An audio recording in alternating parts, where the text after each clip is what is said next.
Olá, sexto ano, bom dia, tudo bem com vocês? Hoje nós vamos concluir aqui rapidamente a correção das atividades aí sobre substantivo, lá do livro de língua portuguesa, tá bom? Lembrando que na semana passada eu já comecei a corrigir com vocês, corrigi a primeira e a segunda questão.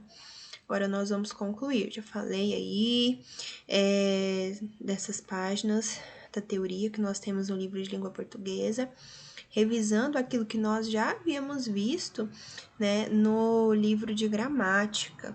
Então, se você não assistiu a videoaula, assista, não deixe de assistir, não deixe de fazer a correção também das atividades e qualquer dúvida, vou ficar no plantão até 11 horas, tá bom?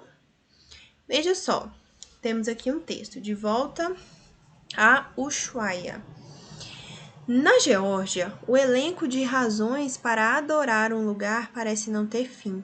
A totalidade dos viajantes que conhecem bem a Antártica é unânime em eleger a Geórgia o mais espetacular destino ao sul da convergência antártica.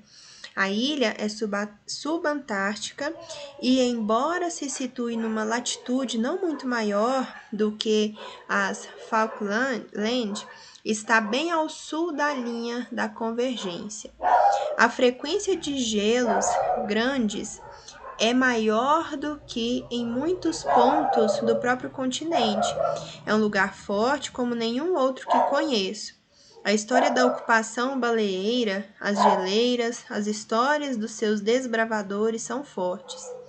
A paisagem, o vento, os gelos errantes, as carcaças dos naufrágios, a matança baleeira, tudo é forte. O velho pier de madeira, agora em franco colapso, é o lugar onde conheci as pessoas mais especiais de todas as escalas que já fiz. Era a minha terceira estada na ilha, e mesmo assim, ao pôr os pés nas pranchas podres do cais, eu tinha a impressão de estar voltando para casa. Sinto-me profundamente bem neste lugar. Sinto o cheiro das festas que fizemos, o barulho das manobras erradas, o alívio de cada chegada. Dessa vez, quem viu os mastros do Paraty 2 entrando com todos os panos abertos na mágica baía de Grytviken foi a Sally Ponsente. Há poucos indivíduos na Terra que eu admire mais do que essa mulher.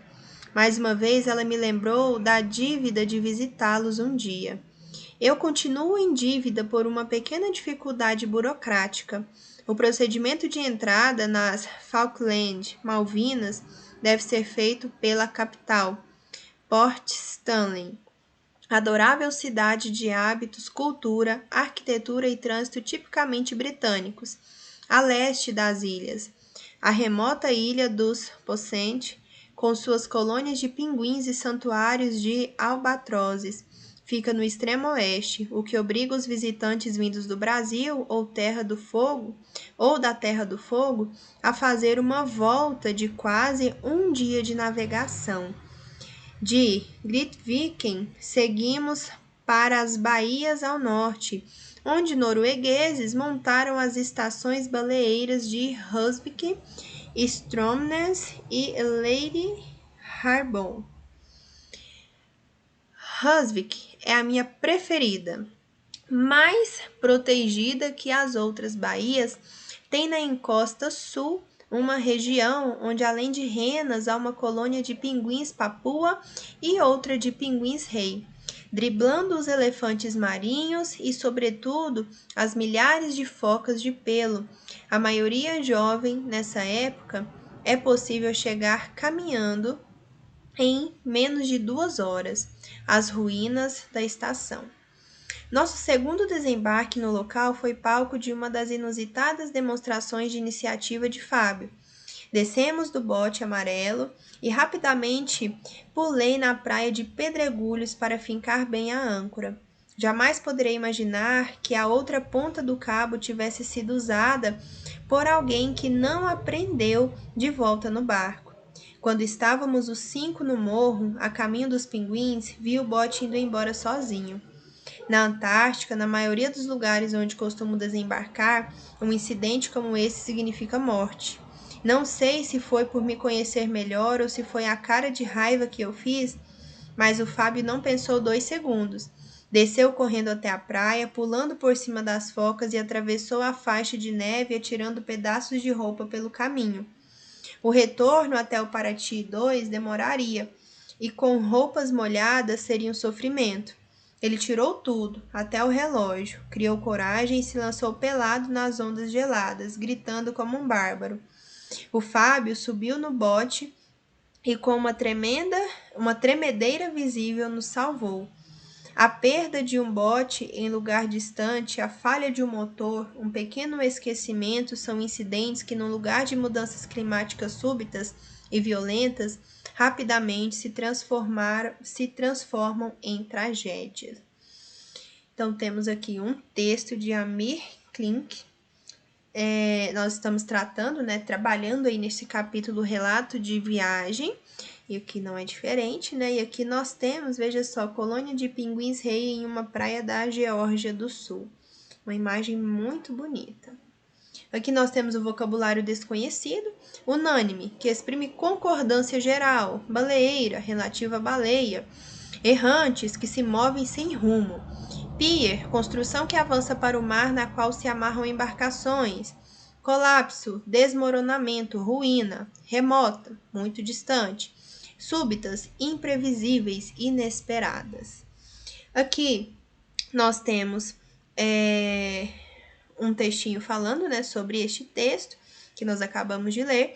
Ele foi escrito pelo navegador brasileiro Amir Klink, conhecido em todo o mundo pelas suas façanhas marítimas. Para se ter uma ideia, em 1984 ele foi o primeiro homem a atravessar o Oceano Atlântico navegando sozinho. E o mais impressionante, a travessia foi feita em um barco a remo. Essa aventura ele relatou no livro 100 Dias entre Céu e Mar. Em 2002, Amir terminou a etapa experimental do projeto Viagem à China, no qual pretendia dar a volta ao mundo, por uma rota nunca antes percorrida, no Círculo Polar Antártico. Esse texto é um trecho do relato feito por ele no seu livro Linha d'Água, sobre o final dessa etapa, quando fez uma escala na Geórgia Sul antes de voltar ao Brasil. 1. O título do texto que você leu, De Volta a Ushuaia, na verdade é o título do capítulo 17 do livro Linha d'Água, de onde recortamos esse texto. Assim, nesse trecho do relato, o navegador não fala de fato de sua volta a Ushuaia. A fim de deixar o tema do texto mais claro para o leitor, que título você sugere? Importante, no seu título, utilize um substantivo composto presente no texto. Nós vimos alguns substantivos compostos lá no texto. E você deve, mais uma vez, assim como na questão pedida lá no livro Gêneros, Leitura e Análise, você vai dar um novo título aí a esse texto que nós acabamos de fazer a leitura, tá bom? Aqui o livro traz uma sugestão de resposta, que é No Gelo com os Pinguins Rei. Tá bom? Mas é uma resposta pessoal, não tem que ser necessariamente essa, é uma sugestão aqui somente, tá? 4. Como vimos no início deste capítulo, muitas vezes os relatos de viagem trazem fatos de aventura, perigo. Nesse texto, Amir Klink relata que, na segunda vez em que desembarcou na estação baleeira de Husvik, passou um grande susto com seus companheiros. O que aconteceu quando ele parou em Husvik? Só tem um S aí, tá? Não tem final não. Husvik. Veja só, ele fala que o barquinho, o bote ali em que ele estava, soltou e estava indo embora. Então, como a corda da âncora não estava amarrada no bote, eles quase o perderam pouco depois de desembarcar na praia. 5. Sobre as informações presentes no texto, analise as afirmações a seguir, marcando V para verdadeiro ou F para falso. A. Amir Klink relata nesse texto a primeira vez em que esteve na Geórgia? Não, veja só, até aqui nós falamos, na segunda vez em que desembarcou, Então, falso. B. O navegador não acha a Geórgia um lugar interessante? Muito pelo contrário, ele fala que é um lugar mais interessante, né? Falso também. C. Amir Klink vê a ilha da Geórgia como se fosse sua própria casa? Verdadeiro. D. As lembranças relatadas no texto nos levam a concluir que Amir Klink sentia saudade do lugar que visitou? Sim. E. Embora se sentisse como se estivesse em sua própria casa, na ilha, o navegador se mostra pouco à vontade? Não, ele se sente em casa, né? Então ele não estava pouco à vontade. Falso. F. Amir Klink não conhecia ninguém na Baía de Grytviken. Falso também. G. Por último, o navegador brasileiro já esteve outras vezes na Antártica. Correto, verdadeiro. 6. Leia o trecho a seguir, retirado do último parágrafo do texto, e responda as questões abaixo. Não sei se foi por me conhecer melhor ou se foi a cara de raiva que eu fiz, mas o Fábio não pensou 2 segundos. Desceu correndo até a praia, pulando por cima das focas, e atravessou a faixa de neve, atirando pedaços de roupa pelo caminho. O retorno até o Paraty 2 demoraria, e com roupas molhadas seria um sofrimento. Ele tirou tudo, até o relógio, criou coragem e se lançou pelado nas ondas geladas, gritando como um bárbaro. Nesse trecho, Amir Klink deixa claro que Fábio agiu muito rápido para salvá-los. Retire do texto a expressão que o autor usou para relatar essa atitude.